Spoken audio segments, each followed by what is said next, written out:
The Silent Cry. Chapter 1. The First Voice. Dr. Emily Crawford had always prided herself on her ability to remain detached. As a seasoned psychiatrist, she had learned to build an invisible wall between herself and the chaos that her patients brought into her office. But that wall was beginning to crack. It started one cold, unforgiving night. The wind howled outside the window of her office as she sat at her desk, reviewing notes from her latest session with a particularly troubled patient, a man named Richard Summers. He had been deeply troubled, grappling with what he believed were voices urging him to take his own life. She had heard these kinds of confessions before, but something about Richard's case disturbed her in a way she couldn't quite put her finger on. As Emily replayed the session in her mind, a soft, barely audible whisper tickled the edge of her hearing. She frowned, looking up from her notes. The office was empty, the silence almost suffocating. She shook her head, attributing it to fatigue, and returned to her work. But then she heard it again. This time the voice was clearer, unmistakable. "Help me," it said, the words stretched thin with despair. Emily froze. The voice wasn't just any voice, it was Richard's. Her heart pounded as she scanned the room, her eyes wide with confusion. There was no logical explanation for what she was hearing. Richard had been discharged earlier that day after what seemed to be a breakthrough. But the voice persisted, growing louder, more desperate. "Help me, Dr. Crawford," it pleaded again, sending a chill down her spine. She stood up abruptly, knocking over a cup of cold coffee that splattered across her desk. The sound seemed to snap her back to reality. There was no one there. She was alone. But the voice lingered in her mind, like a ghost that refused to fade. Emily quickly packed her things and left the office, her mind racing with a mix of fear and disbelief. She tried to convince herself it was just stress or an overactive imagination, but deep down she knew it was something more. As she drove home through the rain-slicked streets, the voice played on a loop in her head. It was Richard's voice, but there was something else within it, something dark and menacing, as if the voice was carrying more than just words. When she finally arrived home, she was exhausted, but sleep wouldn't come. Every time she closed her eyes, she heard that voice pleading for help. It was relentless, tormenting her until dawn. By the time the sun rose, Emily was more determined than ever. She had to find out what was happening. Was she losing her mind, or was there something sinister at play? Whatever it was, she knew one thing for certain. She couldn't ignore it. Chapter 2. The Reawakening. Emily's first action that morning was to call the hospital where Richard had been treated. She needed to know more, to understand if what she was experiencing was somehow linked to his case. But when she reached the receptionist, she was met with unexpected news. "Dr. Crawford, I'm sorry to inform you, but Richard Summers passed away last night," the receptionist said, her voice flat and emotionless. The words hit Emily like a freight train. "What? How?" "He was found in his apartment. It appears to have been a suicide," the receptionist continued, oblivious to the impact her words were having on Emily. Emily's mind spun. How was that possible? She had just heard his voice, alive, desperate, only hours ago. But the facts were staring her in the face. Richard was dead. She ended the call in a daze, her thoughts racing. The voice she had heard, Richard's voice, it had been real. But how could she have heard it if he was already dead? None of this made sense. The rational part of her brain screamed for a logical explanation, but every instinct she had told her that something far more sinister was at work. She knew she couldn't let it go. She needed answers.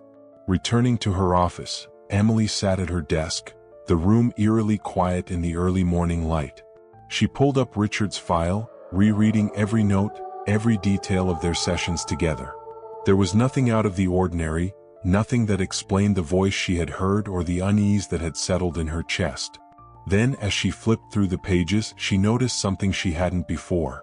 It was a note Richard had scribbled on a piece of paper during one of their sessions, a note she had dismissed at the time as the ramblings of a troubled mind. But now, it sent a jolt of recognition through her. It read, "The voices, they're not just in my head. They're real. They're watching." Emily's breath caught in her throat. The implications of Richard's words were terrifying. What if the voices he heard were not hallucinations but something far worse? What if they had followed him beyond death? As she sat there, staring at the note, a cold dread settled over her. Richard wasn't the only patient who had reported hearing voices before their untimely deaths. There had been others. She had always dismissed their claims, attributing them to mental illness. But what if she had been wrong? What if those voices were real? Determined to get to the bottom of it, Emily began to dig deeper into the hospital's records. She cross-referenced her own files with those of other psychiatrists, looking for any commonalities among the patients who had claimed to hear voices before their deaths. The pattern was undeniable. There were too many similarities to ignore. As the day wore on, Emily felt the weight of the truth pressing down on her. Whatever was happening, it was far beyond her understanding. But she couldn't back down now. She had to know the truth no matter how terrifying it might be. And as she sat there, surrounded by the evidence of something she could hardly believe, she heard it again. Richard's voice, faint but unmistakable, whispering in her ear. "Help me, Dr. Crawford. Don't let them take me." Chapter 3. The Hidden Files. The days following Richard Summers' death were a blur for Dr. Emily Crawford. The voice she had heard, Richard's voice, haunted her every waking moment and plagued her dreams at night. But it wasn't just Richard anymore. The voices of other patients, long since passed, began to creep into her mind, each one a chilling echo of the last. Their whispers were soft but insistent, filling her with an overwhelming sense of dread. Emily's once orderly life was unraveling. She avoided her colleagues, fearing that they would notice the dark circles under her eyes or the way she jumped at the smallest sounds. She knew she was on the edge of something terrifying, but there was no turning back. She needed to understand what was happening before it consumed her completely. Her investigation led her to a series of mysterious deaths at the hospital that had gone largely unnoticed by the public. These patients, all of whom had been under psychiatric care, had reportedly committed suicide after claiming to hear voices. Their files were thin, filled with clinical notes that offered little insight into their final days. But Emily sensed there was more to their stories, something hidden beneath the surface. She spent hours combing through old records, her eyes straining as she pored over the faded documents. She discovered a pattern.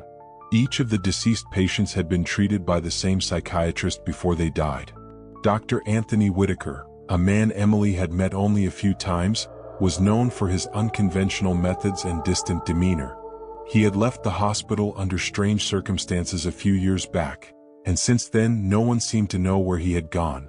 But there was something else, something that made Emily's blood run cold. Each of the patients had been prescribed a new experimental drug, one that was supposed to help with severe depression. The drug had been pulled from the market shortly after its release due to unexplained side effects. But the records she found showed that Dr. Whitaker had continued to prescribe it to his patients up until his departure. Emily's mind raced with questions. What had Whitaker been doing? Was the drug responsible for the voices, for the suicides? Or was there something even darker at play? Determined to find answers, she reached out to a contact she had within the hospital administration, an old friend who owed her a favor. Together, they delved into the restricted files, hoping to uncover more information about Whitaker and his patients. What they found was beyond anything Emily had imagined.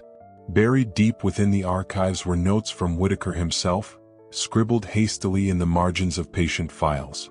They were fragmented, incomplete, but they painted a disturbing picture of a man obsessed with something beyond the realm of psychiatric care. Whitaker had been conducting secret experiments, using the drug as a cover for something far more sinister.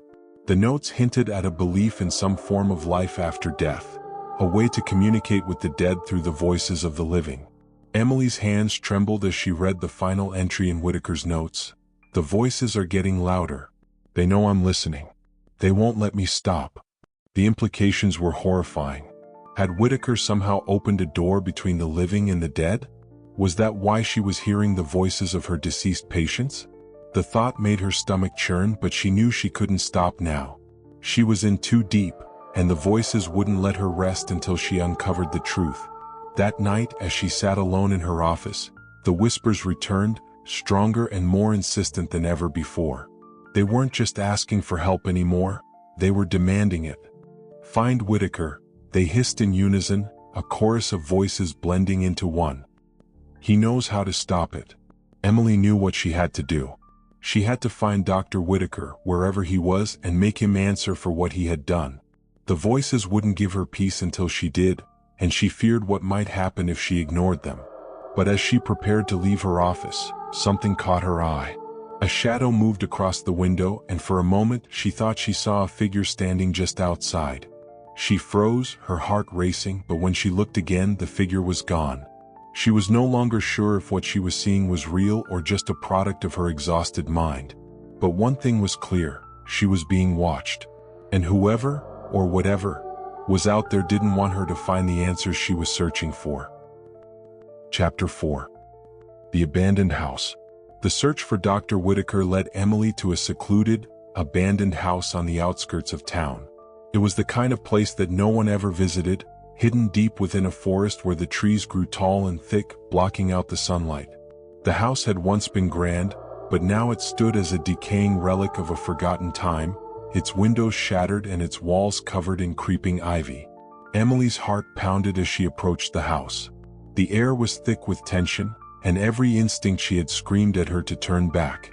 But the voices had been relentless, guiding her to this place, insisting that Whitaker was here, that he had the answers she needed. She pushed open the creaking front door, its hinges groaning in protest. The inside of the house was even more decrepit than she had imagined. Dust coated every surface, and the smell of mildew hung heavy in the air. Broken furniture was scattered across the floor, and the wallpaper had peeled away in long strips, revealing the bare, cracked walls beneath. But it wasn't the state of the house that unsettled her the most. It was the feeling that she wasn't alone. The shadows seemed to shift and move as she walked through the dimly lit rooms, her footsteps echoing in the emptiness. She felt a cold draft brush against her skin, and for a moment she thought she heard the faint sound of whispering. Emily forced herself to keep moving, her eyes scanning the rooms for any sign of Whitaker. She found herself in what appeared to be an old study, its walls lined with bookshelves that were now mostly empty. A large wooden desk stood in the center of the room, and on it she saw something that made her blood run cold. There, covered in a thick layer of dust, was a series of journals, each one bearing Whitaker's name. She picked up the topmost journal, her hands shaking as she opened it. The pages were filled with Whitaker's cramped handwriting, detailing his experiments, his growing obsession with the voices, and his belief that he could somehow control them. As she read, Emily's horror grew. Whitaker had been using his patients as guinea pigs, trying to tap into what he called the frequency of the dead. He believed that the voices were not just hallucinations but actual communications from the deceased, and he had become consumed with the idea of bridging the gap between life and death. But his experiments had spiraled out of control.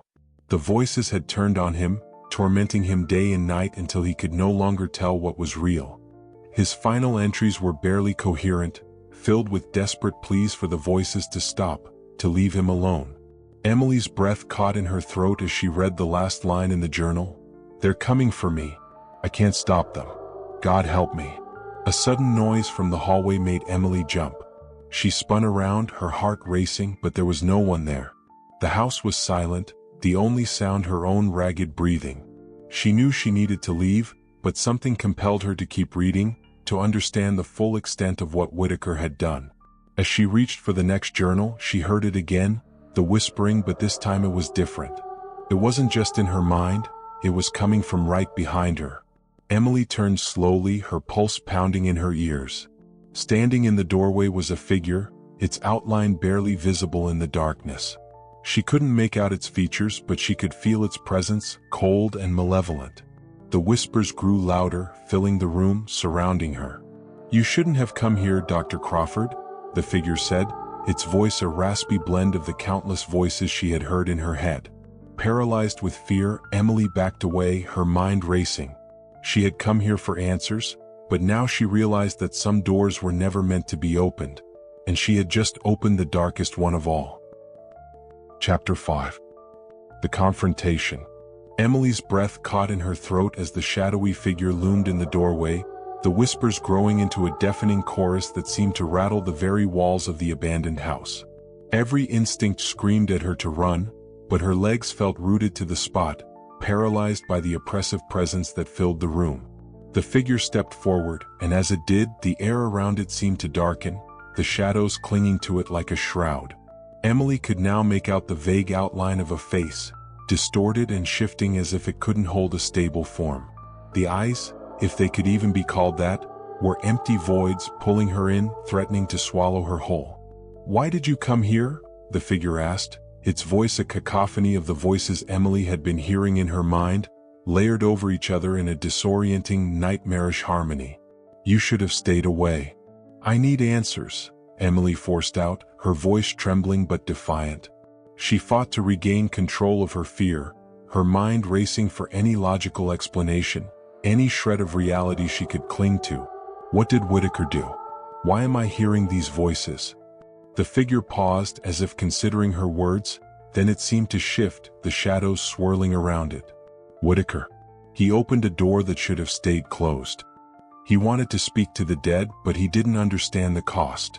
The voices around her intensified, filling her mind with images, flashes of Whitaker in his final days, frantically scrawling notes, conducting desperate experiments in a vain attempt to silence the voices he had unleashed. Emily saw him in this very house, consumed by madness, his mind shattered by the horrors he had brought upon himself. What cost? Emily stammered, her fear now mingling with a desperate curiosity. What did he do? He broke the barrier, the figure replied, its voice now quieter, almost sorrowful. He invited them in, the ones who shouldn't be here. And now they won't leave. Emily's blood ran cold. Them? Who are they? The figure's form flickered, and the shadows around it seemed to pulse with a life of their own. The ones who are lost. The souls who wander in darkness. Whitaker thought he could control them, but he was wrong. They're angry, Dr. Crawford. They're looking for a way out. And now they've found you. Emily's heart pounded in her chest. The voices, the whispers, she had thought they were simply echoes of the dead, but now she understood. They were something far more dangerous, entities that had crossed into the world of the living, and they were using her as a conduit. She felt a sudden surge of defiance. She hadn't come this far to be consumed by whatever darkness Whitaker had unleashed. "How do I stop this?" she demanded, her voice steadying as she faced the figure. "How do I close the door?" The figure seemed to falter, as if it too was battling the darkness that surrounded it. "You can't close it, but you can sever the connection. You must destroy the source, the place where it all began." Emily's mind raced. The hospital, the drug, Whitaker's experiments, they had all started at the hospital. That was the source, the epicenter of this nightmare. But before she could respond, the figure suddenly recoiled as if in pain. The shadows around it twisted and writhed, and the whispers turned into a guttural roar. "They know what you're planning," the figure gasped, its voice now laced with terror. "They won't let you." With a deafening crash, the figure disintegrated into a swirl of darkness that engulfed the room. The force of it sent Emily stumbling back, her mind overwhelmed by a cacophony of voices, all screaming in unison, trying to drown out her thoughts. She had to get out. Now. With every ounce of strength she had left, Emily turned and bolted from the room, the shadows nipping at her heels. She tore through the house, down the narrow, crumbling hallways, until she burst out the front door and into the night. She didn't stop running until she reached her car, her breath ragged, her hands shaking as she fumbled with the keys. Finally, she managed to start the engine and sped away from the house, the tires screeching on the wet pavement as she raced back toward the town. But even as she left the house behind, the whispers continued, insidious and relentless, echoing in her mind. "You can't escape us, Dr. Crawford. We're coming for you." Chapter 6. The Final Stand. The drive back to the hospital was a blur. Emily's mind raced as she tried to piece together the fragments of information she had gathered, all while the whispers continued to gnaw at her sanity. She knew she was running out of time. The entities, whatever they were growing stronger, their influence seeping into her thoughts, twisting her perception of reality.